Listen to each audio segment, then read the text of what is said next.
You're listening to the What the Wrestling Podcast, the show that brings you all things wrestling with your host, RJD.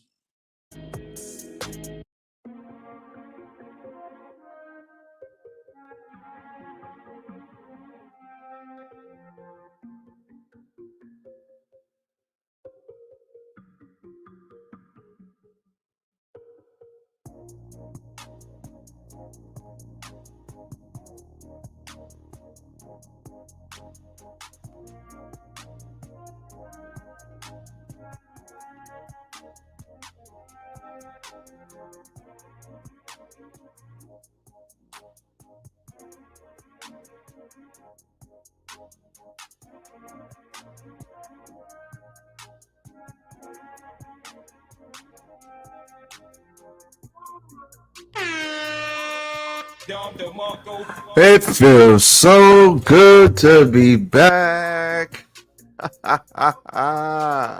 Perfect. What is going on, everybody? We are back. We are back. Damn, son, where'd you find this? Behind one of the, if not the biggest wrestling show of all freaking time. What the Wrestling is back here to review it with all of you. There's a bunch of stuff that I have not gotten into. There's a bunch of stuff that I didn't cover, but we're going to touch on some things, review all in, and talk about what the hell is going backstage at AEW. Jesus Christ. But as always, hit the goddamn like button. I said hit the like button because we have returned. Hit the like button, like, comment, share, and subscribe to the channel. What's the Wrestling? We are back after our 2-week hiatus. Let's go.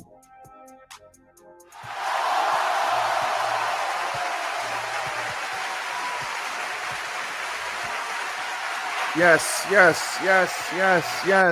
Tis I, RJD here. Hi, everybody. Welcome back. The camera's all over the place, but it's all good. We back, baby. We are back with a cut. We are back with the goatee. The beard is gone, but it shall return one day. It's here. It'll grow back. It's all good. But I'm happy to be back. I'm happy to have watched All In. I'm happy for everybody that took part in All In. I'm happy for wrestling in general. I am happy because I am a wrestling fan. And as a wrestling fan, this was a monumental moment for wrestling fans, wrestlers, WWE, AEW. This was massive for everybody. A rising tide rises all ships. And if you don't think that 81,000 and change, I will get the real number here in a minute.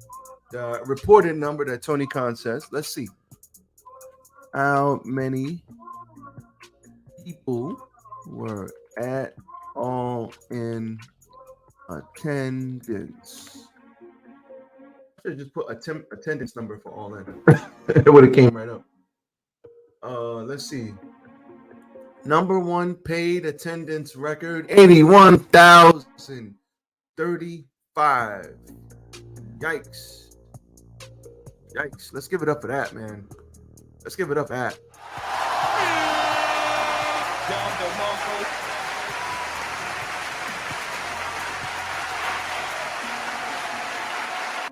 Listen, Wembley Stadium, Anthony Joshua had a fight there. They say there was 90,000 people there for that.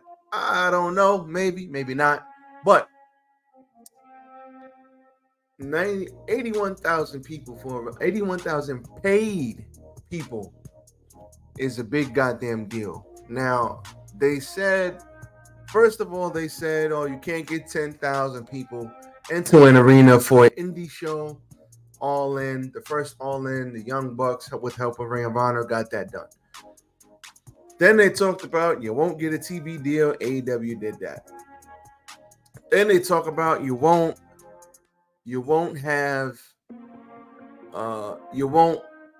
go to Wembley Stadium in London, pick a smaller stadium because you won't sell it out. Now, did they sell it out? No. Nope. They didn't sell it out. But that's okay. They don't have to sell it out. 80,000 goddamn people showed up. So sell out, not sell out, doesn't matter. 80,000 people showed, 81,000 people showed up. That's a big number. 80,000 people paid to get in there. There were people that were sitting in the 500 section that couldn't see a goddamn thing, and they still made noise. And people paid just to be in the building and be a part of what this was. So this is a big goddamn deal for wrestling. I don't care what anybody says. And if you don't think so, stop it. Get some help. That's cap. That's cap. Stop the cap. Listen, don't hate on AEW because they had this number. WWE is still the big dog in the yard. We know this. WWE is still the Walt Disney of this thing. They still hold large percent of the market share. They still hold. They are the bigger company. They make more money. We know this, but a precedent has been set here. AEW is a solid alternative. It's a solid number 2. And listen, it's competition is good because now WWE might get up off their ass and say, you know what? We're going to do a WrestleMania. We're going to have 85,000 people, which is going to be extremely goddamn hard because 85,000 people to fill a stadium with 85,000 people when you have to block off seats for the set and everything else. It's hard. It's hard. But, you know, maybe they'll try. They'll try. Who knows? But this is good for wrestling. This is good for wrestling. This is good for everybody. And I'm glad that it was a success and it went off without a hitch. I wanted to get that out the way first because what AEW was able to do, they got 50, 60,000 tickets sold in like a week. Like in 1 week, they had like 59. No, or was it a couple of days? In a couple of days, they had like 60,000 tickets sold. Like, that's a huge accomplishment. And can nobody take that away from them? No one. That's a big deal. So shout out to them for that. That is amazing. Simply amazing. Happy for everybody involved. Now, I did unfortunately miss 2 things this week, which I have to touch on. And I know it's hard to segue in and out, but I wanted to start here before I get into, I wanted to announce the attendance, but we got to talk about Bray. We got to talk about Terry Funk. So unfortunately, Terry Funk passed away at the age of 79. Terry Funk passed away at the age of 79, legendary pro wrestler who had stints in East WWE, WCW, and ECW. Now, I remember Terry Funk towards the end, the latter part of his career. I don't remember him in like the 80s because I was born in 87. But he has been around for decades, literally 50 years plus he has been around. So he has impacted many, many people, to the Moxleys, to the Foleys, to the, you name it. He has impacted a whole generation on top of generation of wrestlers. And unfortunately, he passed away. Now, there was an outcry from Foley to Flair to, I think The Rock put something up. Terry Funk has been in the industry for a hell of a long time. And there were talks that, his health was declining the last couple of years, unfortunately. And people were, preparing for the worst, but he was holding on. He was holding on. I think he was in a facility, if I'm not mistaken. The cause of death has not been confirmed.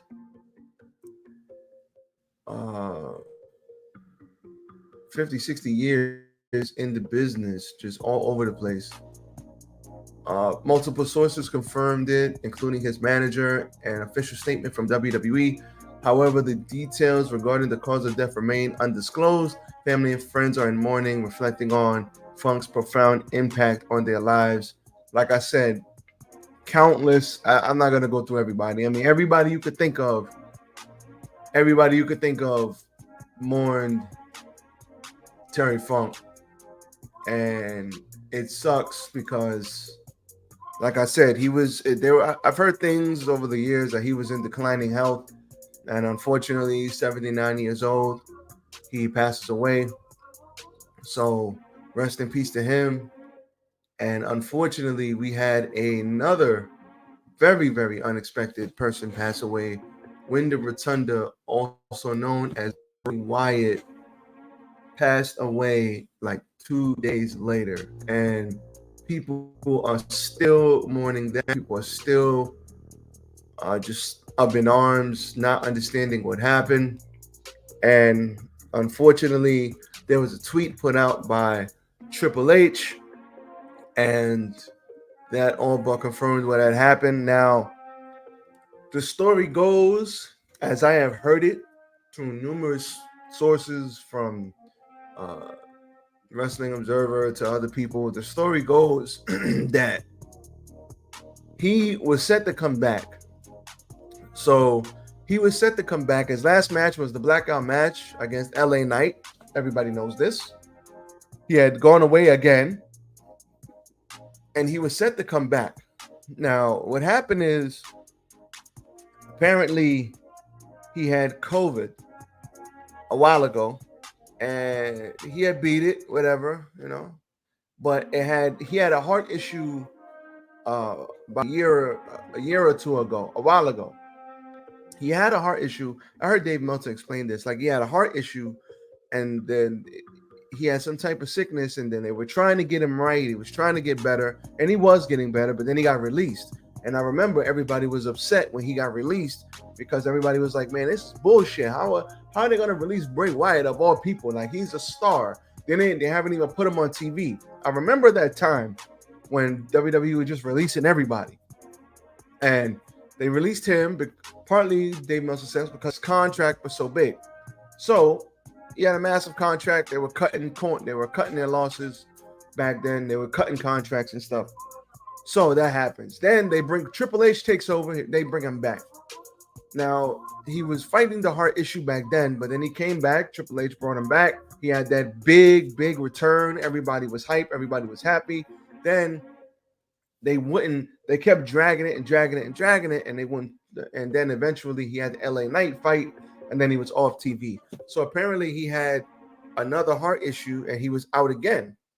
And he had COVID, and because of the COVID, it exacerbated, if I'm not saying that word wrong, it exacerbated the heart issue to the point where a couple of days ago he had a heart attack. So he was fighting this heart issue. He got better. Then COVID happened, and then they took him off TV after the LA Knight fight. And I guess he was sick, and then he was getting better. His father had reported. His father was telling people that, hey, he's on his way back. He's doing better. And then, unfortunately, he had a freaking heart attack out of nowhere. And the saddest part about all this is that he is only 36 years old, and he leaves behind 4 children. He had 2 children from a previous relationship, and then he was engaged to JoJo. Everybody knows that. That's public knowledge. And then they had 2 children, and all of his children are small children, which makes this even worse. I think he had 3 girls and 1 boy, if I'm not mistaken. And Triple H put out a tweet that he was given permission to put out a tweet, and he was informed by his father that he had passed away. Mike Rotunda told him he had passed away, and Triple H put out the tweet. And then I found out, I'm driving home from work, and then my friend puts in the group chat, hey, you guys heard what happened? Bray Wyatt passed away. And everybody hit the chat, and we was like, man, Get the fuck out of here! we was like, that's bullshit.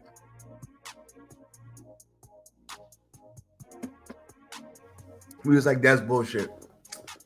And as soon as I was able, I'll go to Twitter, The first thing I see is Triple H and his tweet. First thing I see. And I was just like, Jesus Christ.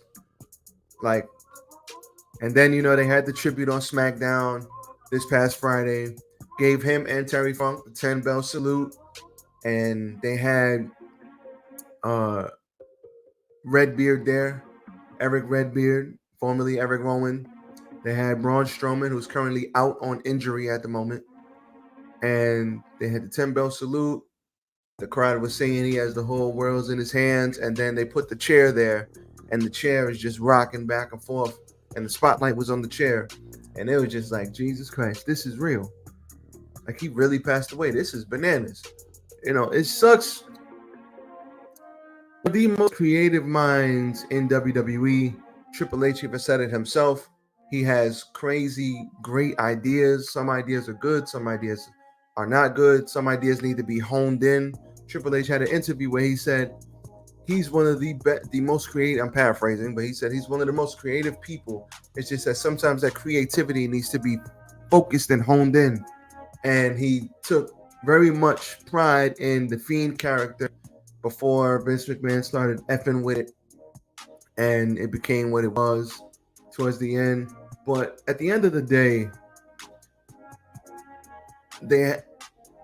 he was one of the most creative minds. It just, all of his ideas, like, everybody has good ideas. Everybody has a lot of ideas. Some hit, some don't. But he was a very creative person, and he thought differently. He thought differently than everyone else. And it just sucks because, yeah, the fans will miss him. His co-workers will miss him. His friends will miss him. But he's got 4 kids. 4 young kids. And he has a fiance now who now has to pick the pieces up and hold it together for her children, as well as the 2 children from the previous relationship. And that is the shittiest part about all of this. Those children will grow up without a father. And to me, that's as a fan, as a Bray Wyatt fan, Wyndham Rotunda fan, yeah, I'm going to miss him on TV, but there's no amount of anything that I could say that's going to just speak on the level of hurt going on in that family right now. But before his father, who outlives his son, between his fiance and his ex-lady, with all of the kids involved, there's no,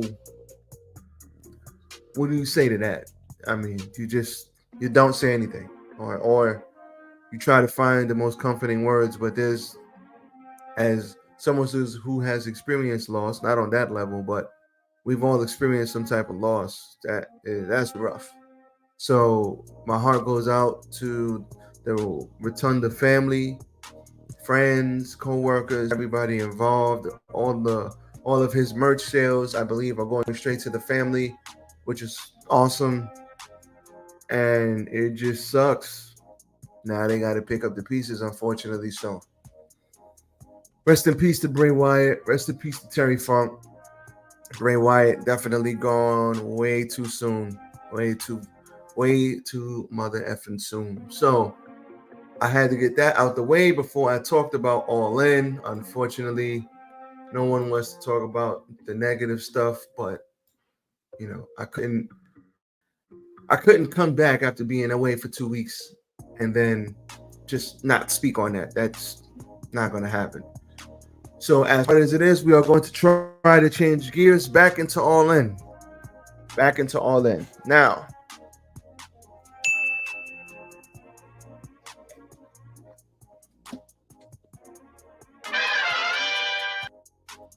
All In, Wembley Stadium, 81,035 people, all going crazy. This was an excellent show. This was an A show, 2 thumbs up, not a middle of the road show, but we did have some shenanigans. The shenanigans came when Jungle Boy and Mr. Punk had an altercation in the back. Now, not going to get into crazy specifics on what happened because everybody's still trying to figure that out. But to my knowledge, Jungle Boy and CM Punk had an issue, well, not even really an issue, maybe a disagreement a couple of months ago because Jungle Boy was taking time off. And well, he was taking a vacation and he was taking time off and he wanted to have a glass angle on Dynamite. And Punk was like, man, we don't do glass here, or we're not doing glass, or something like that. And whatever, they had a discussion, done. Cool. Now, fast forward to last night, Hook versus Jack Perry was the second match on the pre-show. And Hook suplexed Jungle Boy onto a limousine that he came out in. I want to talk about the match in a minute. And then he looks into the camera and he says, look at that. That's real glass. Cry me a fucking river. Or something like that. The match goes on, blah, blah, blah. Hook goes backstage. CM Punk has the first match with Samoa Joe for the real world title. And now, depending on who you ask, Jungle Boy bumped into Punk. Punk looked at him and said, yo, what's up? They had a little dust up. Punk had him in the chokehold. And then they were separated. Punk went to do his match. And that was it. Or, depending on who you ask, Punk went up to Jungle Boy and said, yo, do we got a problem? And then they had a shouting match. And then he put him in the chokehold. He pie-faced him, put him in the chokehold. And then they were separated. And then Punk went to go out and have his match. So, depending on who you ask, depending on what story you get. What we do know is that after that, Jungle Boy was asked to leave. And then CM Punk went back to his dressing room after his match. And then he was there for however long. And then he was asked to leave. Tony Khan didn't want to talk about it. He said, listen, we are monitoring the situation. We're going to hold an investigation. Don't ask me about it. I ain't answering no questions. So Get the fuck out of here! And that was that. Now, the first thing is stupid. What are we doing? That's my first instance on this. Stupid. Brawl Out set AEW back. Now, obviously, they kill AEW. AEW's fine. Brawl Out set AEW back when you have your world champion at the media scrum shitting all over the company, the EVPs, some people that ain't even there no more. Like, it didn't make no sense. Why, oh why, would you have an issue in the biggest goddamn wrestling show of all time, the biggest wrestling show for your company? Why do you want people talking about this instead of talking about the all-in card and all the great wrestling that we got? Why? Stupid. Listen, if somebody said something and you don't like it, you can't have a conversation. You can't talk it out like grown-ass men. How many you think regular people don't have issues with each other at work and they don't talk it out, agree to disagree, curse each other out, and say, you know what? F you, I'm done. Don't look at me, don't talk to me, we good. And keep it pushing. You're gonna have a goddamn fist fight. You couldn't fist fight back in the States.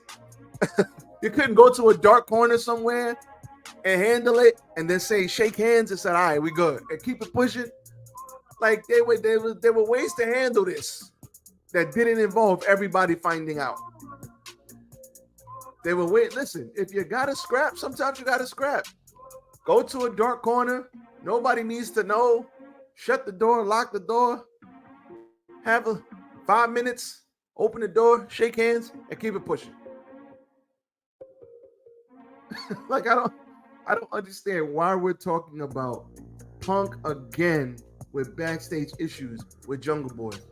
Now listen, it doesn't matter who the aggressor was. At this point, it don't matter. It don't matter if Jungle Boy started it. It don't matter if Punk started it. Both of these brothers to read the room and understand the situation. Understand the situation. If you have a fight, now if you have a dust up and fuck you. That's it is what it is. That's no big deal. But when you have an altercation, when you have a physical altercation at work, because you're at work again, for CM Punk, this is the second time. Now, I'm sure there are things that happen all the time that never gets out, that we will never know about. But unfortunately, this is kind of it's not overshadowing All In, which is great, because that would suck like Brawl Out did. But this is still bad. This is still bad publicity. And for Punk shouldn't even be on some fighting anybody.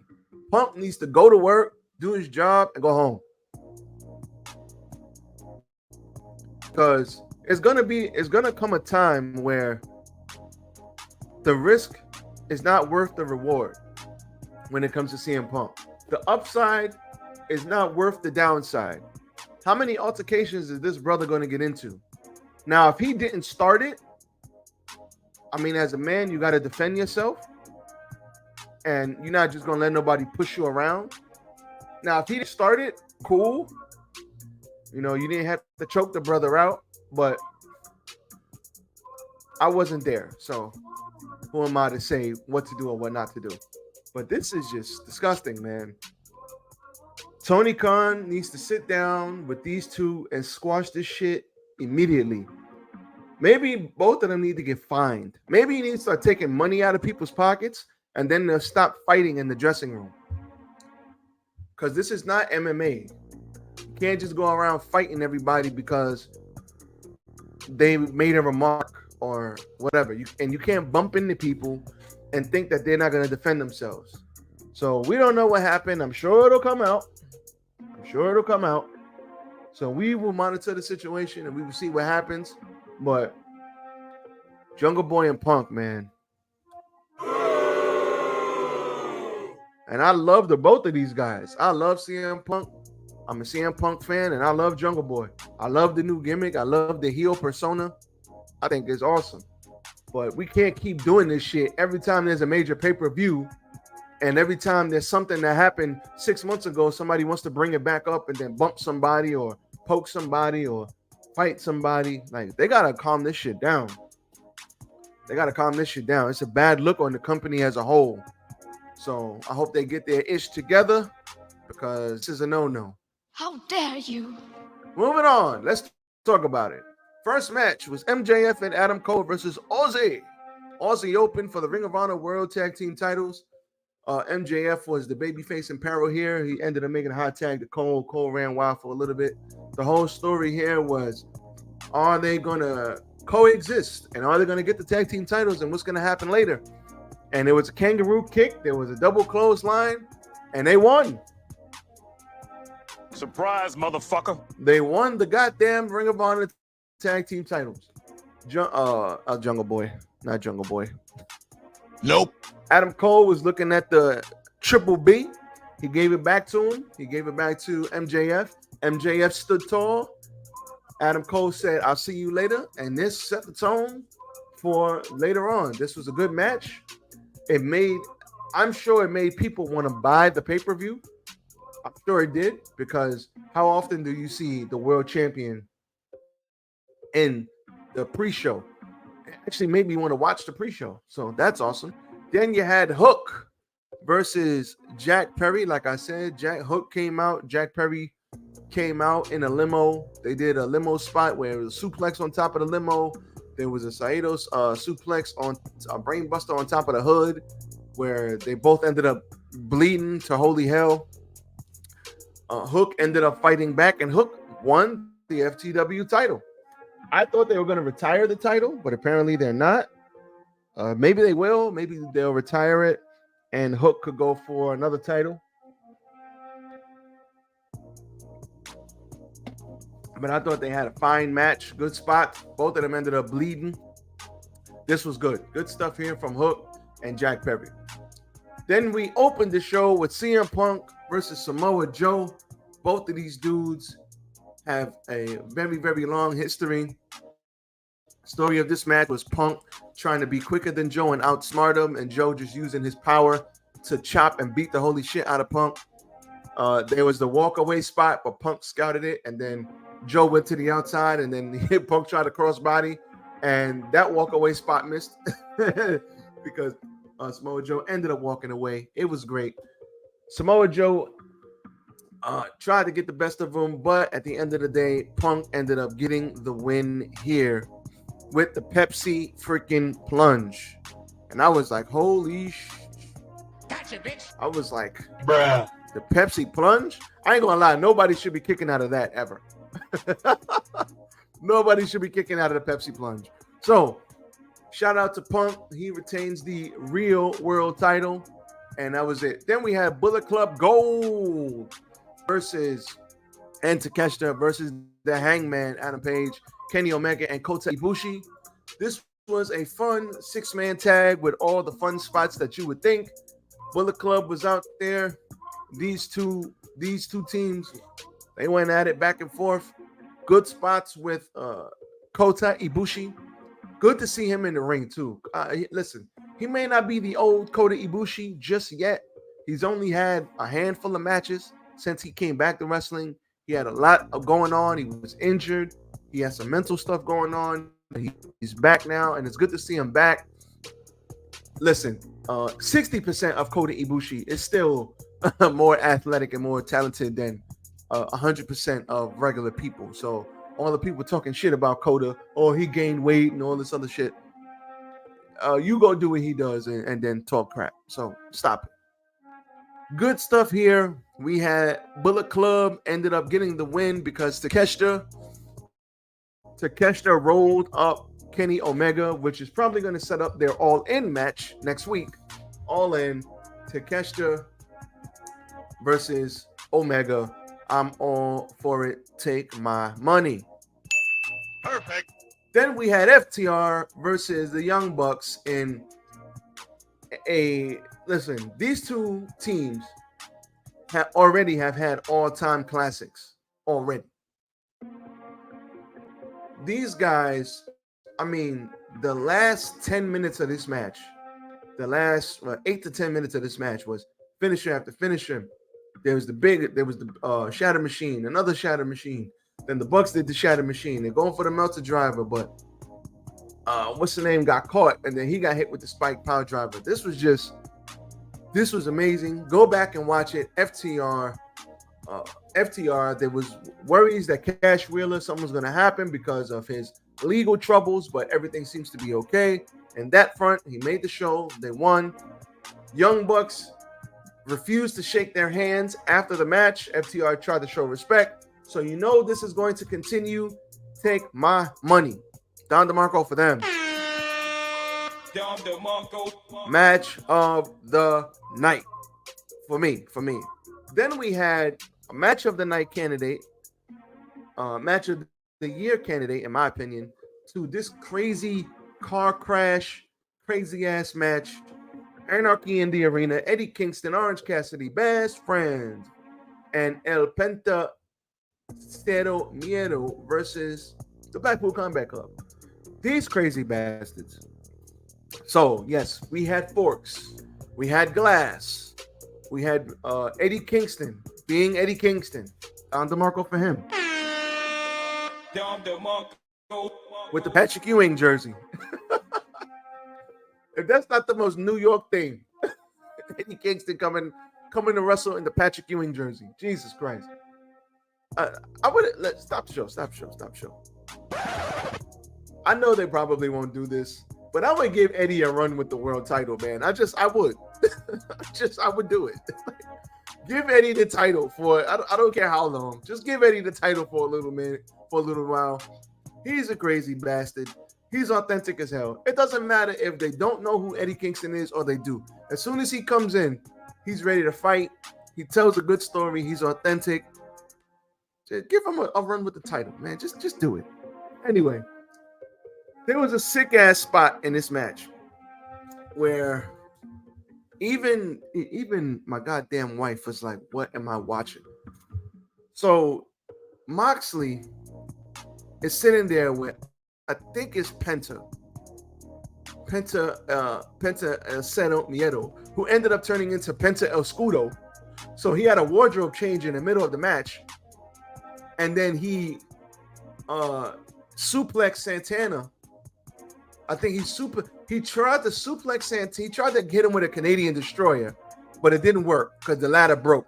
So he ended up just doing a sunset flip powerbomb through a table on the stage to Santana, if I'm not mistaken. Glad nobody died. I mean, the brother just got back from injury. Let's not kill him. Or it was Santana or Ortiz, one or the other. But before that, when he was Penta El Cero Miedo still, because we had wardrobe changes in this match, he came out and he takes a bunch of skewers and he pounds them into John Moxley's head, and then the skewers were sticking out of his head and just dangling there. They were just dangling. I'm like, what the fuck is this? Like, what am I watching? Stop it. Get some help. These guys are crazy. Respect my authority! I was like, Bruh. that's all I could say is, what is this? We had the fork spot. I kept saying, where's the fork? We're gonna have a fork. And sure enough, I think it was Wheeler Yuta put it was Yuta or the other Combat Club member put the damn fork out and started forking Orange Cassidy in the goddamn head. I was like, what am I doing? Claudio and Eddie, they fought the whole goddamn match. They fought to the back, they fought back up. Wheeler Yuta suplexed Trent. No, he suplexed Chucky T through a guardrail in the back. That sucked. That had to suck for real. We had Trent. Trent was getting beat up for a long time. He got put through a table and then he got beat up again. He got hit with a barbed wire chair. But then Sue, shout out to Sue, his mama, Trent's mama came out of nowhere. Surprise, motherfucker. She baked some brownies, gave it to him, and then they started beating up on the Blackpool Combat Club with the goddamn saucepans, the bunny pants. I was like, what the hell is this? This is craziness. So the end came where Orange Cassidy hit a couple of orange punches on Claudio. Eddie speared John Moxley through a barbed wire table that was set up in the corner, and then the whole rest of the match, he's like this. Eddie Kingston is the best. And then after that, Orange Cassidy tapes up his hand, he puts it in glass, and he finally ends up, after like 4 or 5 orange punches, the last orange punch with glass, orange punches Claudio, and they get the win. Holy hell. Down the Marco. Give me a hell yeah! I said give me a hell yeah! These guys are nuts. They're freaking nuts. So, shout to Marco for all of the guys involved. They are, that's gonna be a long flight home for those brothers. Very long. Next, we have Saraya, Hikaru Shida, Toni Storm, and the Doctor, Britt Baker, DMD, in a 4-way women's title match. Now, first things first, Bruh. I knew they weren't getting a lot of time. I knew it. And the reason why I knew they weren't getting a lot of time, because they were working way too fast. I was like, I think they're going to get 8 to 10 minutes, and that's going to be that. It was a good story while I was told, but I'm sorry for the ladies that they didn't get enough time to tell a decent story. Maybe next time. I don't know. But anyway, they told a good story here. The story was around Saraya and Toni Storm. So fast forward to the good part of this match. Toni Storm is going to hit, I believe, Hikaru Shida, but Shida ducks out of the way, and Saraya's family came out with her, and they were in the front row. So her mama was holding Shida. She moved, and then Toni Storm hit her mama, and that was all she wrote for Toni Storm. It was at this moment that he knew he fucked up.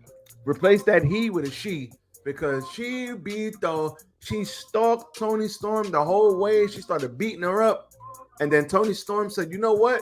She started fighting back. She unbuckled the turnbuckle. She put her in the turnbuckle, and she was going to hit her with the hip attack. And if you know anything about Saraya's neck, you know that is not the move she should take ever. Fuck this shit, I'm out. So Rui Soho runs down and says, listen, wait. You know her neck is messed up. Can't do this. This is not right. Tony Storm says, man, if you don't get the hell out of my way. Nope. And then she whacks Ruby Soho. Ruby Soho says, you know what? I'm out. Fuck this shit, I'm out. Saraya gets the upper hand. She hits her. She runs around to the back and she goes to get something. Now, when she goes to get something, Tony Storm is in a daze, but nobody notices Dr. Britt Baker is trying to hit the lockjaw on on Sheeta. So she's trying to get the lockjaw, but what happens is Tony Storm goes to follow Saraya. She spray paints her. They go in the ring, and then she hits her with her finisher. I forget what it's called. And then she pins her before Sheeta could tap out. So she is your new women's champion. Okay. Perfect. She is, she is UK born and bred. Her family was there. They had a big celebration. They had pyro. And she got this moment in front of her family. I think that's dope.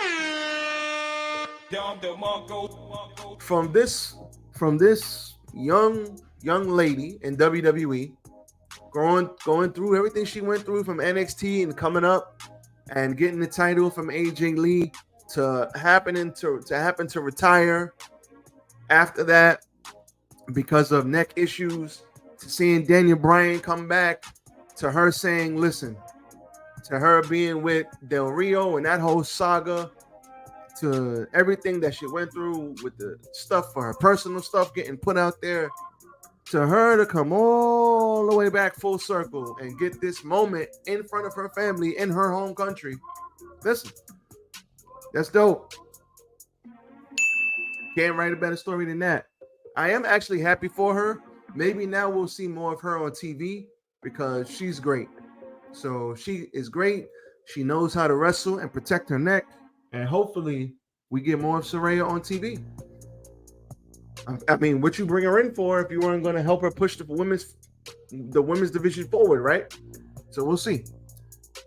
Then we had Darby Allin and Sting versus Swerve and Christian Cage. Darby Allin and Sting get the win, but hold up. If Sting didn't get a coffin dropped on him because of the bat, shouldn't Swerve have not gotten the coffin dropped on him because of that braid that was sticking out? I'm just saying. Next, we had one of my favorite matches of this night that I was looking forward to. Will Ospreay versus Chris Jericho. And we had a beautiful match here. Jericho came out playing Judas. He only did the first, sounded good. He only did the first verse, which was great. And then we had Will Ospreay come out in his hometown because he's the hometown boy, bruv. So he came out and he didn't slow shit down for Jericho. Jericho, listen, Will Ospreay was Will Ospreay, and Jericho, he kept up. He was doing what he had to do. We had Jericho doing an Oz cutter. We had Jericho countering an Oz cutter with the code breaker. We had another code breaker. We had the end came though where we had a Spanish fly. We had Will Ospreay doing all his typical spots with Jericho. And I don't think they went that long, maybe 15 minutes, but they didn't need to go that long. The end came where he was going for the Stormbreaker, but he kicked out. He was going for the hidden blade, and Jericho says, no, you hit me right here. Hit me right in the jaw. And this was after Sammy, he got hit with the Judas effect. No, he was in the Lion Tamer. And while he was against the ropes, he got whacked over the head by Sammy with the goddamn baseball bat. After that, he got hit with the Judas effect and kicked out. And nobody kicks out of the Judas effect. And then came when he hit the Stormbreaker. He was going for the hidden blade. He hit him right in the jaw, hit him with another Stormbreaker, and got the win. And this was a good match. Good stuff here. I'm not mad at this at all. Shout out to Will. Shout out to Jericho, at the end, Sammy tried to console him, but Jericho pushed him away, furthering this storyline. And that is going to come into play this week on Wednesday for sure. So we'll see what happens there. Billy Gunn and the Acclaimed versus, Badass Billy Gunn and the Acclaimed versus House of Black. House of Black rules, no holds barred. And we had ourselves a nice match. As always, Brody King just stands out as the big badass brute, just beating the hell out of everybody. But there were like 4 Famousers, and Brody King got pinned. And we have new champions. Billy Gunn and the Acclaimed are now the champions. Afterwards, Bowens said, "We told you we were going to get you gold back, and we have done it. Now scissor me daddy ass." And Billy Gunn and the Acclaimed beat the House of Black. I think the House of Black, I think they could have had a better run with the titles. I mean, their run was good. They put on some great matches. I just think we had a better story around it. I mean, this was a little story. It was Billy Gunn retired, came back. But I think we could have had a drawn-out story before they lost. So we'll see where all of them go from here. And that was it. MJF and Adam Cole, main event. Crowd was still hot. Crowd was still into this. We had both guys wanting to cheat. So the end came where both guys wanted to cheat here. But MJF just couldn't do it. He's playing the babyface. And they hit a double clothesline. This was a very story-driven match. They hit a double clothesline, and it was a double pin. The crowd was chanting bullshit. And Cole gets the mic and says, "No, we need 5 more minutes." MJF says no. Crowd is booing him. He says no, because we're going to have a winner in effing Wembley. Crowd goes crazy. They restart the match. He goes for a roll-up. It didn't work. And then they go for the Eddie Guerrero spot where the ref gets bumped. And then there's an Eddie Guerrero. You toss the chair, I toss the chair. You toss the chair, I toss the chair. And then what happens is MJF says, okay. And he puts the chair around his neck and drops it. And Adam Cole drops himself. And he's like, wait, what? So the ref comes to, and the ref is like, you're trying to cheat. He's like, no, wait, it wasn't me. It wasn't me. Then he tried to roll him up. It didn't work. He hit the heat seeker. He kicked out. Then we had Roderick Strong. Roderick Strong came out because there was another ref bump. And Roderick Strong came out. Low blows MJF. Adam Cole was going to add, he low blows MJF. And I think he hit him with the boom. And it took too long for the ref. It took too long for the ref to get back because he got hit with the Panama Sunrise when he really, I don't know how the hell he got hit with that. But he got hit with the Panama Sunrise. It took him too long to get back. He kicks out because it took him too long to count to 3. Roderick Strong is like, listen, hit him with the belt. Hit him with the belt. He's like, I'm not going to hit him with the belt. He throws it down. He's like, Roderick Strong runs out, and he runs out of there and he pouts. And Adam Cole got rolled up. 1, 2, 3. 1, 2, 3. Now, what happened at the end was money. Hold on, let me send this.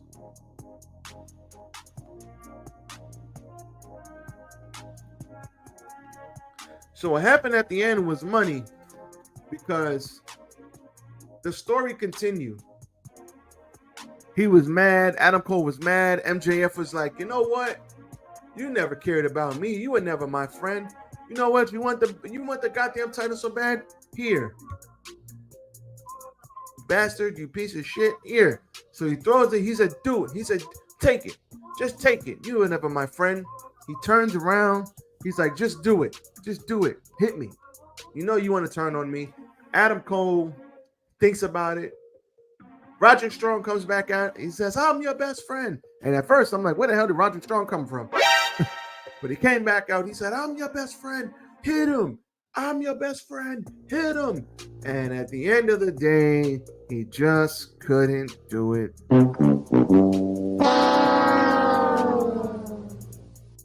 Stop the cap. Roderick Strong leaves again. Fuck this shit, I'm out. And then MJF turns around and he says, come here, bro. They hug it out. And then that was it. That was it. Then everybody goes home happy, unless you're Roderick Strong.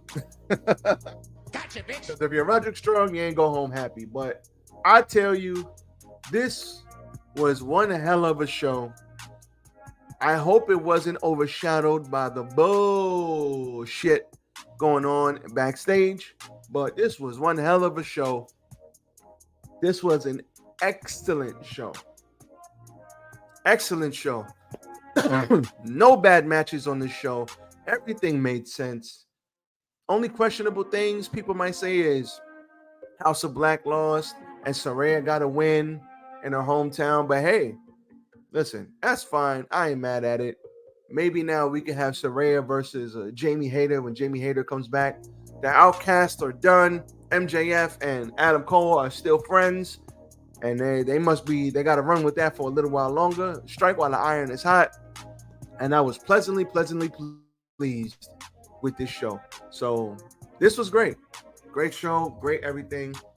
Nothing wrong here. So with that being said, that's all I got for you guys today. Everybody be safe.